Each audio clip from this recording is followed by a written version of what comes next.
Welcome to IQriously. Get comfortable. Take a slow breath. Tonight, we're going to explore a philosophy, one that is over 2,000 years old, one that was developed in ancient Greece, refined in ancient Rome, and is right now, tonight, more widely read and practiced than at almost any point in its long history. A philosophy that asks a deceptively simple question. What is actually within your control? And what happens when you let go of everything else? There's nothing you need to do, nowhere you need to be. Just listen. Around the year 300 BC, a merchant ship was wrecked off the coast of Greece. The merchant on board had lost almost everything. His cargo was gone. His livelihood was destroyed. He found himself stranded in Athens with very little to show for what had been a prosperous life. His name was Zeno of Citium. And what he did next changed the history of philosophy. He went to a bookshop in Athens. He picked up a book about Socrates, the great philosopher who had died nearly a century before, who had walked the streets of Athens asking questions, provoking thought, insisting that the examined life was the only life worth living. Zeno was captivated. He turned to the bookseller and asked where he might find men like this. Men who thought and questioned and lived according to their principles. The bookseller pointed out a passing philosopher named Crates, one of the Cynics, a philosophical school that emphasized virtue and simplicity above all comfort and status. Zeno followed him. He studied, he thought, he argued and read and discussed, and eventually he began teaching himself. In a covered walkway, a porch in the Agora of Athens, a stoa. The covered walkway was called the Stoa Paikile, the painted porch, and the philosophy that grew from his teachings took its name from that building. Stoicism. The philosophy of the porch. Born from a shipwreck, developed in a walkway, and destined to outlast every empire it ever encountered. Stoicism is not a complicated philosophy to describe. Its central insight can be stated in a few sentences. Some things are within your control. Some things are not. The only things truly within your control are your own thoughts, your own judgments, and your own actions. Everything else, the weather, other people's opinions, whether you are praised or insulted, whether you are healthy or sick, whether you are rich or poor, is outside your control. The Stoics called this the dichotomy of control, and they argued that most human unhappiness comes from a fundamental confusion about which category things belong to. We suffer because we want things we cannot guarantee. We suffer because we fear things we cannot prevent. We suffer because we stake our peace of mind on outcomes that do not depend on us. The Stoic prescription is simple in statement, difficult in practice. Focus only on what is within your control. Accept everything outside it with equanimity. Not passive resignation, not giving up, but a clear-eyed acceptance that some things are simply not yours to determine. This sounds, when you first hear it, rather cold, perhaps even defeatist. But spend a little time with it, and it reveals something else entirely. It is, in fact, profoundly liberating, because if you genuinely accept that you cannot control the weather, you stop being upset by rain. If you genuinely accept that you cannot control other people's opinions of you, you stop being tortured by criticism. If you genuinely accept that health and wealth and status are outside your ultimate control, you stop building your entire sense of well-being on foundations that can be washed away by circumstance. What remains, once all the things you cannot control have been released, is something solid, something that cannot be taken from you. Your character, your choices, the quality of your attention to this moment, the integrity with which you meet whatever comes. Zeno taught for decades from his porch in Athens. He attracted followers, provoked argument, and developed a systematic philosophy that encompassed not just ethics but logic and physics, a complete account of the world and how to live in it. He was famously ascetic, living simply, owning little, indifferent to comfort. The ancient sources describe him as thin, swarthy, and serious, with a slight twist to his neck. He ate figs and bread and drank water. He wore a thin cloak, even in winter. He was also, by all accounts, remarkably consistent. He lived the philosophy he taught. In an age and a culture that celebrated rhetoric and the performance of virtue, Zeno simply got on with it. He died around 262 BC, by some accounts deliberately. Feeling that old age had made him a burden, he held his breath until he died. Or, in another version, he simply stumbled on his way home, broke a toe, and took the accident as a sign that his time was done. He pressed his hand to the ground and spoke to it. "You call for me, and I am coming," and died shortly after. Whether either story is literally true is uncertain. But both capture something about the Stoic attitude to death. Not fearful, not dramatic. Simply another thing that happens, outside our control, to be met with the same equanimity as everything else. After Zeno, the school was led by Cleanthes, a former boxer, who was so poor he worked nights hauling water to pay for his philosophical education, and then by Chrysippus, the great systematizer who wrote over Betae. 150 works developing Stoic logic, physics, and ethics into a comprehensive whole. Almost nothing of Chrysippus's writing survives. But the philosophical framework he constructed was so influential that it shaped Roman thought for centuries. The Stoicism that most people encounter today is not the Greek Stoicism of Zeno and Chrysippus. It is the Roman Stoicism of three remarkable men who lived in the 1st and 2nd centuries AD. Their names were Seneca, Epictetus, and Marcus Aurelius. Three men more different in external circumstances, it would be hard to imagine. Seneca was one of the wealthiest men in Rome. A playwright, essayist, and philosopher, he served as tutor and advisor to the Emperor Nero, one of history's most volatile and dangerous rulers. He lived in extraordinary luxury while writing about the unimportance of wealth. His critics called him a hypocrite.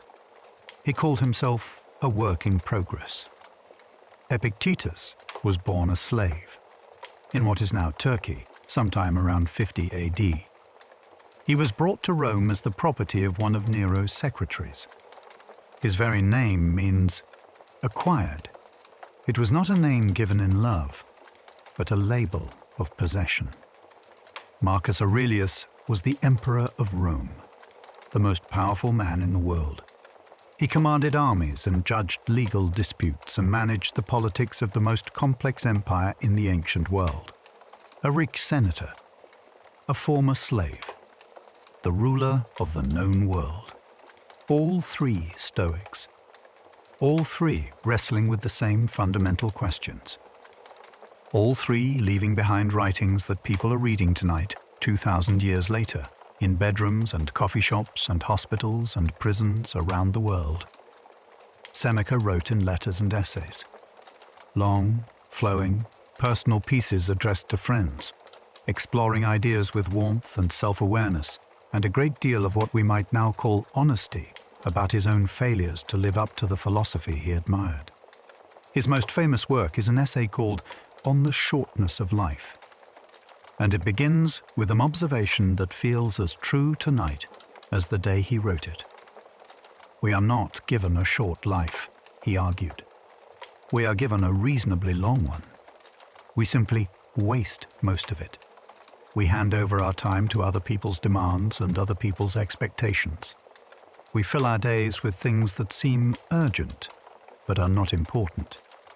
We tell ourselves that we will begin to live properly once we have dealt with this one thing, finished this one project, reached this one milestone.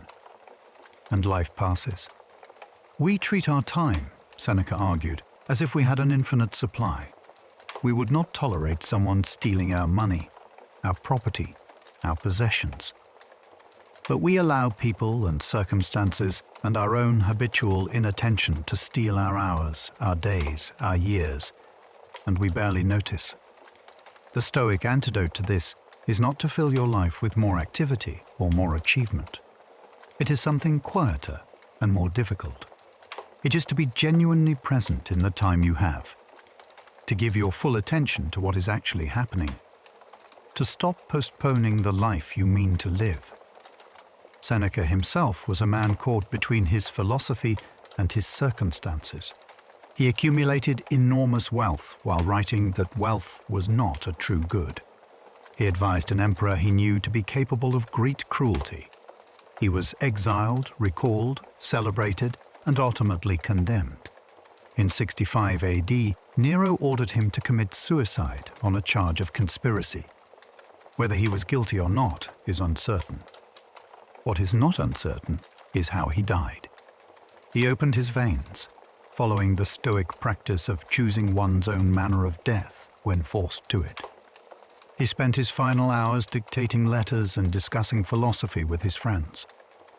He died as he had written, with equanimity, with his attention on what mattered. The most radical thing about Epictetus is the setting in which he developed his philosophy. He was enslaved. He had no freedom of movement, no choice of occupation, no control over his daily life. He was owned. His time, his body, his labor, all of it belonged to someone else. And yet he became the most uncompromising teacher of inner freedom in the ancient world. His owner, a man named Epictetus, was apparently curious about philosophy and allowed Epictetus to study and later to teach. At some point, the ancient sources disagree on the details Epictetus twisted Epictetus's leg, apparently to test his equanimity. Epictetus, according to the story, calmly told him that if he continued, the leg would break. Epictetus continued. The leg broke. Epictetus said only that he had told him it would. Whether this story is literally true or a legend that grew around him, it captures the essence of what he taught. The body can be harmed. The leg can be broken. But the inner self, the will, the judgment, the character, remains intact as long as you choose to keep it so. After Nero died and a later emperor expelled philosophers from Rome, Epictetus settled in the Greek city of Nicopolis and ran a school that attracted students from across the Roman world. He never wrote anything himself. What we have are lecture notes taken by one of his students, Arian, compiled into two works, the Discourses and the shorter Enchiridion, which means handbook. The Enchiridion begins with words that still stop people in their tracks. Some things are in our control and others are not. In our control are opinion, pursuit, desire, aversion, and in a word, whatever are our own actions. Not in our control are body, reputation, command, and in one word, whatever are not our own actions. The things in our control are by nature free, unrestrained, unhindered. The things not in our control are weak, slavish, restrained, belonging to others.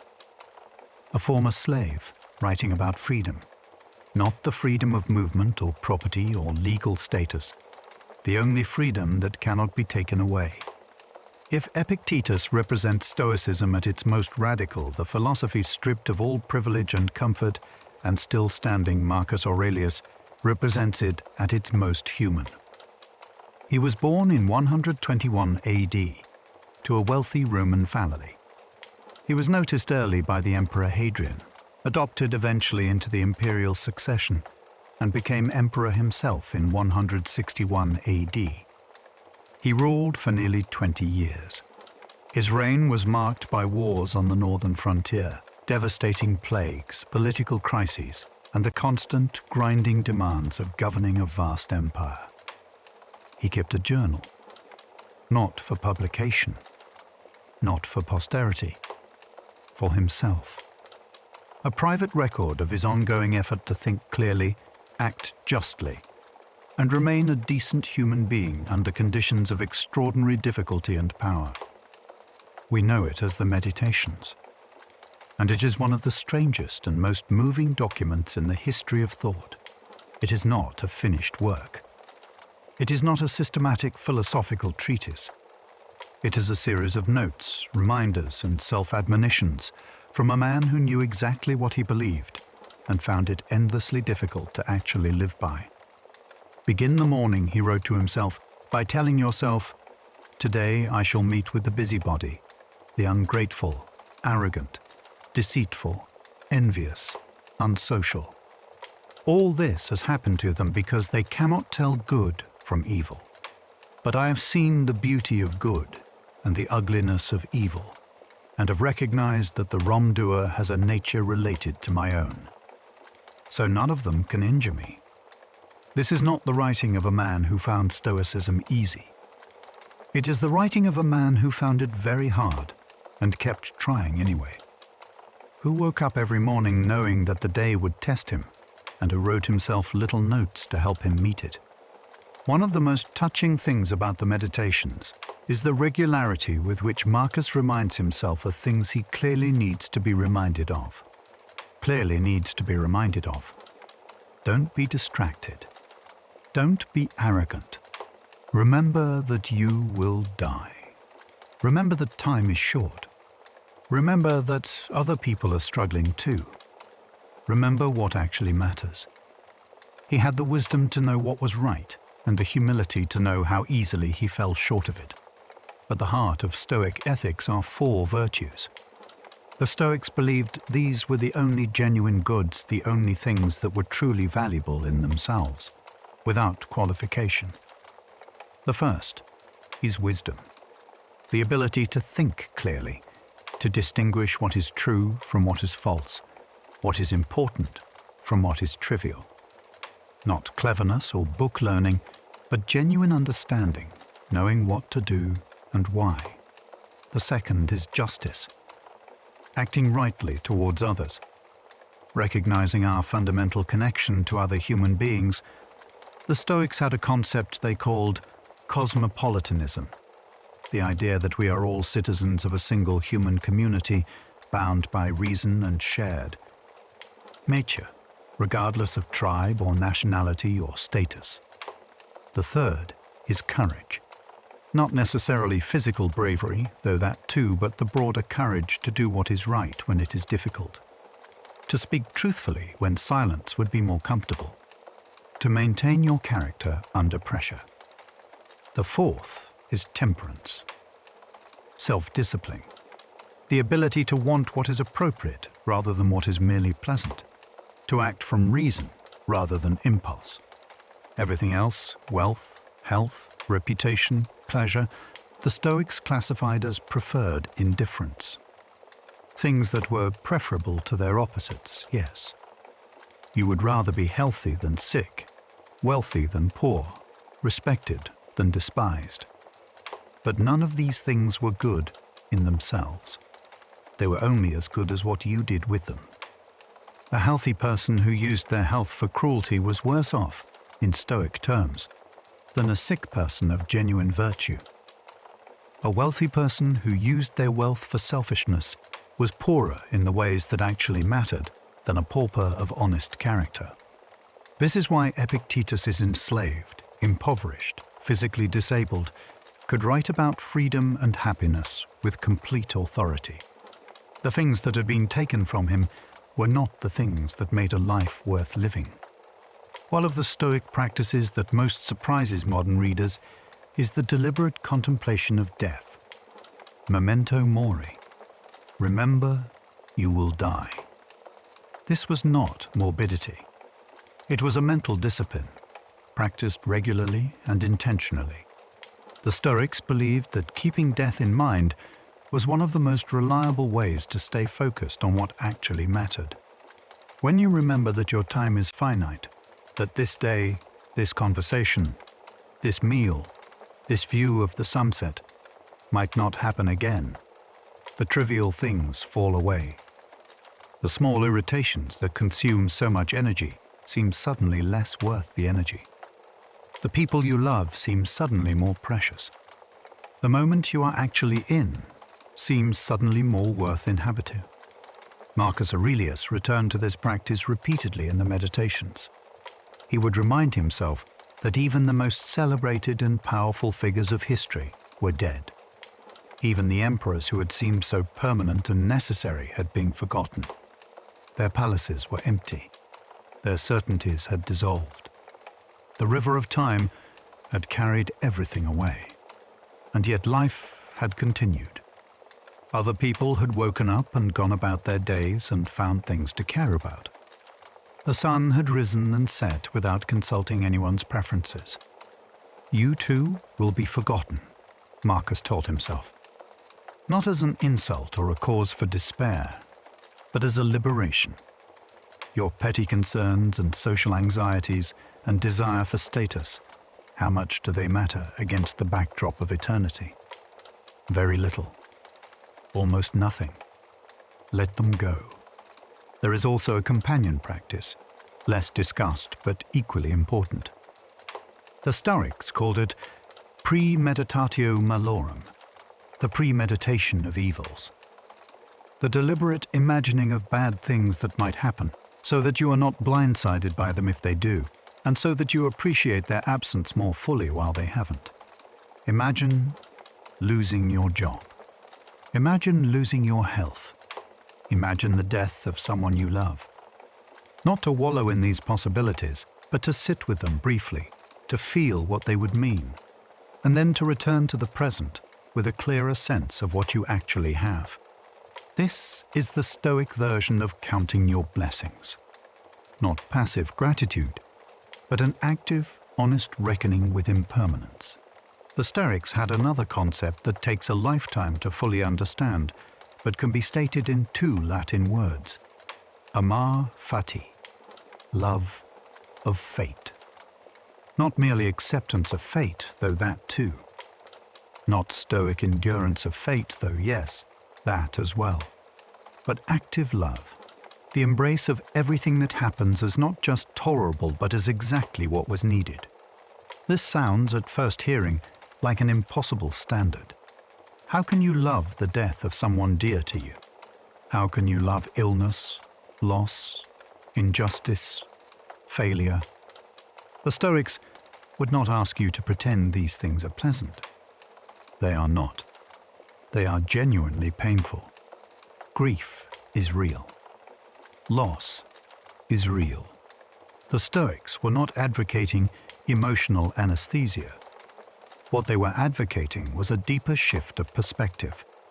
The recognition that everything that has happened to you, everything has been the material from which your character has been shaped. The difficulties, the losses, the failures, the humiliations, all of it has been the specific texture of your specific life. All of it has made you the person you are. To resist that, to rage against what cannot be changed, is to live in permanent war with reality. And you will lose that war every time. To accept it and eventually, with practice, to embrace it is to find something that feels very much like peace. Marcus Aurelius put it simply, the obstacle is the way. What blocks you is also what shapes you. What stands in your path is also what builds the very character you need to meet the path. There is a reason Stoicism has experienced such a remarkable revival in the 21st century. We live in a world of unprecedented information flow and unprecedented anxiety. We are connected to everything and distracted by most of it. We are subject to an endless stream of other people's opinions, global crises, social comparisons, and urgent notifications. None of the specific content is new. What is new is the volume, the relentlessness. And into this, Stoicism arrives with a question that cuts through the noise. What is actually within your control? The news cycle is not within your control. The state of the economy is not within your control. What other people think of you is not within your control. The outcome of the election, the performance of the stock market, the behavior of your colleagues, none of it is within your control. Your response is within your control. Your attitude is within your control. The quality of your attention to what is actually in front of you that is within your control. Stoicism has been adopted by athletes, soldiers, therapists, and executives. Cognitive behavioral. Therapy, one of the most widely used and evidence-supported approaches in modern psychology, is heavily indebted to Stoic ideas. The CBT insight that it is not events that disturb us, but our judgments about events is, word for word, a paraphrase of Epictetus. The football coach reads Marcus Aurelius before a big game. The soldier quotes Epictetus in a prisoner of war camp. The entrepreneur writes memento mori on a card and keeps it on his desk. Not because they are performing ancient philosophy, because it works. Philosophy deserves honest examination, and Stoicism is not without its tensions and difficulties. Critics have argued that it can be used to justify passivity in the face of genuine injustice. If I cannot control the behavior of oppressive systems, should I simply accept them with equanimity? The Stoics would say, no justice is one of the 4 cardinal virtues, and acting against injustice is entirely within one's control. But the question is a fair one, and the line between wise acceptance and convenient resignation is not always obvious. Others have argued that the Stoic model of emotional life is impoverished, that genuinely feeling your feelings, not just evaluating them from behind a wall of rational assessment, is part of what makes a human life rich and meaningful. That grief fully felt is not a failure of philosophy, but an expression of love. Marcus Aurelius, to his credit, seemed to understand this. His meditations are full of genuine emotion, frustration, weariness, loneliness, love for the people close to him. He was not emotionally detached. He was a man who felt deeply and tried to feel wisely. The Stoics distinguished between destructive emotions, those based on false judgments, like rage at a perceived insult that actually wasn't one, and the deep responses that come from genuine engagement with life and other people. The Greek word they used for the latter was opatheia, something like well-reasoned feelings. The goal was never not to feel. It was to feel in proportion, to respond to what is actually happening rather than to our story about what is happening. That distinction between reality and our story about reality is perhaps the most useful thing Stoicism offers. Philosophy is not meant to be stored. It is meant to be used. The Stoics were practical people who distrusted philosophy that stayed in the lecture hall. The best indication of a person's philosophy, Epictetus said, was not what they said, but how they behaved. So, what does Stoic practice actually look like in a life? It begins with awareness. The practice of noticing, in the moment, when you are suffering, and then asking, is this within my control or not? This simple question, applied honestly, changes everything. Most anxiety dissolves when you realize that the thing you are anxious about is not within your control. Most anger softens when you realize that you cannot control other people's behavior, only your response to it. There is also the morning reflection. Marcus Aurelius practiced it. Before the day began, he would consider what lay ahead, what difficulties, what challenges, what people, and remind himself of the principles by which he intended to meet them. Not a plan for controlling the day, but a preparation for receiving it. And there is the evening review. At the end of the day, Seneca recommended reviewing what you had done. Not harshly, not indulgently, but honestly. Where did you live according to your values? Where did you fall short? What would you do differently tomorrow? Not guilt, not self-congratulation, just honest attention. The practice of being a student of your own life. All of it amounts to the same thing. Showing up fully to the life you actually have, rather than the one you imagined, or feared, or desired. That is Stoicism. Not the absence of feeling. Not cold indifference to the world. But a clear-eyed, warm-hearted attention to what is real and what matters. The willingness to meet whatever comes with whatever you have. 2,000 years ago, a merchant ship went down off the coast of Greece. A man lost his cargo, his plans, his assumptions about how his life was going to go. He walked into a bookshop in Athens and picked up a book about Socrates. What happened next has shaped the way millions of people think about how to live, how to endure, how to find, in the middle of loss and uncertainty and the endless unpredictability of being alive, something that holds. You cannot control the weather. You cannot control what other people think of you. You cannot control how long you live, or whether the things you care about flourish or fail. What you can control is how you meet this moment, this breath, this quiet evening, the thoughts you choose to follow and the ones you let drift past. That is enough. It has always been enough. Thank you for spending this time with IQriously.